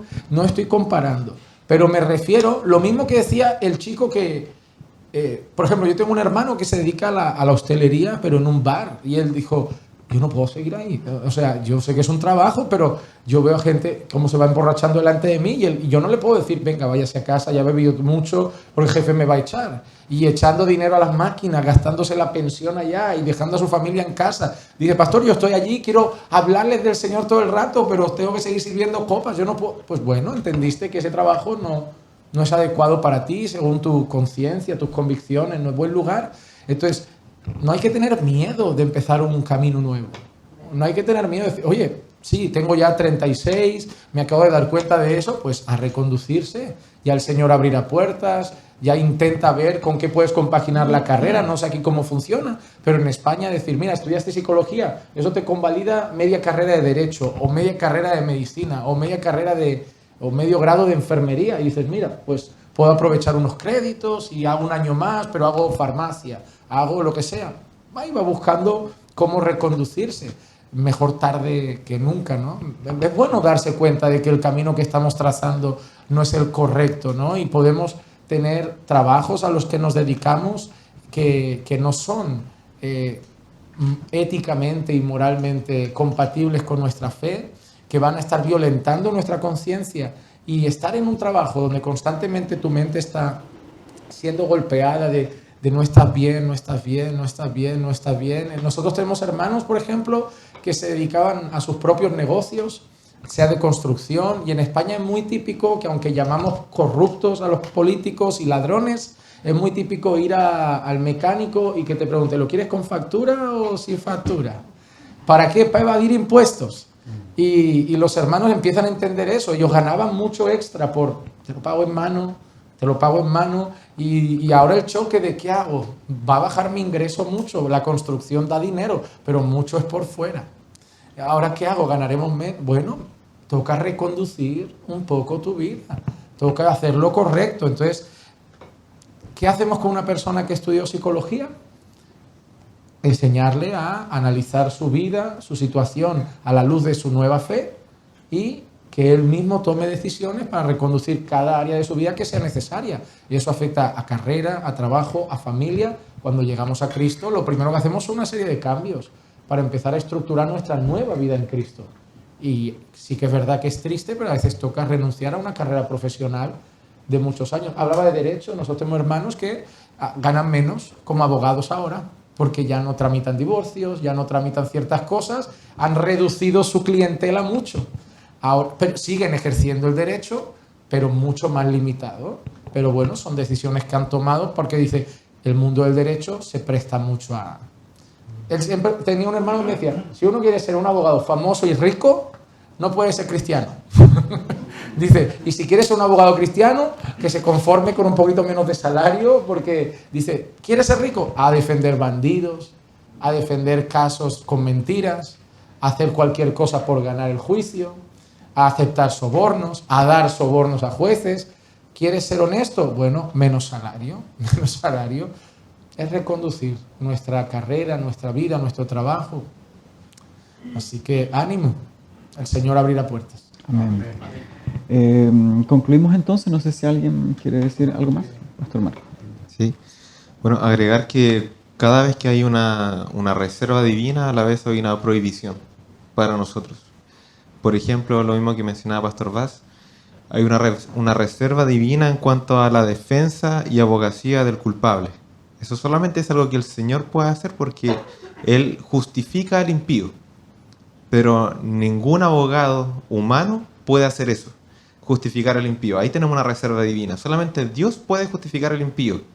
Los hombres lo que hacen es mentir, es aumentar el mal. Pero Dios puede justificar al impío. Tenemos una reserva divina en eso. Y cuando bueno, también hay una reserva divina en la conversión del alma. Nadie puede decir, yo prediqué y este es el fruto que yo traje. Porque hay una reserva divina en la conversión. Dios es el que convierte, nadie se puede atribuir esa gloria y ejercer esa gloria. Y a la vez hay una reserva divina en el tratamiento del alma. Nadie puede decir, yo trato el alma. Yo estudié para tratar los problemas del alma porque hay una reserva divina. El alma es un medio de trabajo solamente reservado para el Señor. Y solamente el Señor puede trabajar en aquello. Y en cuanto a la pregunta de qué es lo que hace un cristiano que ya ejerció o ya tiene su carrera, siempre medito en lo de... Ustedes recuerdan la historia de Eliseo y Naamán, ¿cierto? Eliseo, dice la Escritura, en 2 de Reyes 5, que era capitán del ejército del rey de Aram. Y era un gran hombre delante de su Señor y tenido en alta estima. Entonces nosotros vemos que él no era cualquier persona, era un gobernante, capitán del ejército del rey de Aram. Entonces, ¿qué pasa? Que él era leproso. Entonces, por algunos medios, conoce que hay Dios en Israel, hay profeta, y realmente es sanado. Y lo que dice Naamán, dice, he aquí, ahora conozco que no hay Dios en toda la tierra, sino en Israel. Él reconoce, es decir, él llega a una fe. Él comprende que todos los otros dioses no existen, que solamente hay Dios en Israel. Pero lo que ocurre después es realmente impactante para cuando uno está leyendo con una mayor detención. Dice que entonces le pide Naamán a Eliseo que el Señor perdone a tu siervo en esto, cuando mi Señor entre en el templo de Rimón para adorar allí y se apoye en mi mano, y yo me incline en el templo de Rimón cuando tenga que adorar allí, que el Señor perdone a tu siervo por esto. ¿Y qué le dice Eliseo? ¿Qué esperaría uno generalmente? Lo que todos esperan, dame una respuesta, quiero saber exactamente lo que tengo que hacer ahora. Esa es la respuesta que esperaría alguien producto de esta pregunta. Eliseo le dice, vete en paz. Solamente eso le dice, vete en paz. Y uno pregunta, pero ¿cómo Eliseo le va a decir vete en paz si nada más le está pidiendo, deja que peque prácticamente, deja que peque, deja que sirva a otro Señor en algunos momentos, ahora que ya he reconocido que hay Dios en Israel, deja que yo peque un poco? Y Eliseo le dice, vete en paz. Y yo creo que esto tiene mucho que ver, he llegado a la conclusión que tiene mucho que ver con el cambio de naturaleza. Porque es como que alguien dijera en China, que hay muchas prohibiciones respecto a la fe, yo he entendido que el Evangelio es el medio para salvar, ahora, pastor, permíteme que yo nunca predique el Evangelio. El pastor le dice, no hay problema, vete en paz. ¿Va a haber paz para ese hombre cuando lo haga? Yo creo que no. Porque su convicción ya es severa en su propio corazón. Por más que le diga, vete en paz, pero ¿cuál es mi paz? ¿Va a tener paz en su conciencia cuando él esté ahí inclinándose? Si es un verdadero creyente, no lo creo. Por lo tanto, esa pregunta debe responderla el mismo cristiano, meditando acerca de, en este caso, su profesión. Yo debo llegar a la comprensión. ¿Quién es mi Dios? ¿Qué es lo que me demanda de mí? ¿Es esto justo? ¿Para esto murió Cristo por mí? ¿Es justo lo que yo hago? ¿Es justo lo que yo digo? ¿Me es lícito darle esta solución a esta persona, siendo que yo sé que la única solución es el Evangelio? ¿Es lícito que yo contribuya a su mal? ¿Es lícito que yo mengüe su dolor de corazón con el cual debería acercarse a Dios, pero yo lo que hago es dejar que permanezcan sus pecados? ¿Es lícito eso? Hay una reserva divina en eso. Solamente Dios lo puede ejercer, por lo tanto yo no puedo meter mi mano. Por eso es que creo, y con esta historia igual de Eliseo y Naamán, que simplemente nosotros podemos decir a todos aquellos, vete en paz. Y ver qué es lo que el Señor hace ahora con esa persona. Si es un verdadero creyente, va a llegar a la mejor solución. Se ha dicho, ¿cierto? No es necesario abandonar la carrera, no es necesariamente la única opción, pero a menos que pueda solucionar el dilema, no va a haber paz. Si lo resuelve, sí. Pero si no lo resuelve, yo no diría que pueda irse en paz realmente. Amén. Al final debemos comprender, cuando hay una verdadera conversión, hay una verdadera convicción. Y en la Biblia hay un hombre que conoció al Señor y seguramente no era jovencito, se dedicaba a abusar de los impuestos de sus compatriotas. Y en el momento que conoció a Cristo, hizo un cambio en su trabajo. Tanto que fue a restituir cosas que él había robado. Entonces, la historia de Zaqueo puede alentar. Zaqueo conoció a Jesús y dijo, esto ya no es compatible con mi manera de trabajar. Yo ahora no puedo seguir igual. Para empezar, voy a devolver lo que ya me llevé. Voy a devolver. Ahora tiene que ir el psicólogo a hablar con cada paciente y decirle, tengo que decirte algo, me equivoqué con la terapia, me equivoqué con el diagnóstico, eres un pecador, arrepiéntete. Así que como Zaqueo, vayan a cada uno de sus clientes, vuelvan a llamar antes de dejarlo y lleven ahora la restitución de su alma a través del Evangelio. Pero Zaqueo debe darles aliento. No hay nada malo en cambiar el rumbo de nuestra vida. A los 30, 40, 50, si ese cambio de rumbo significa agradar a Dios. Amén. Amén. Bueno, agradecemos a Dios por este tiempo y particularmente he aprendido mucho de ustedes y de todo lo que nos han enseñado y creo que toda la iglesia presente también.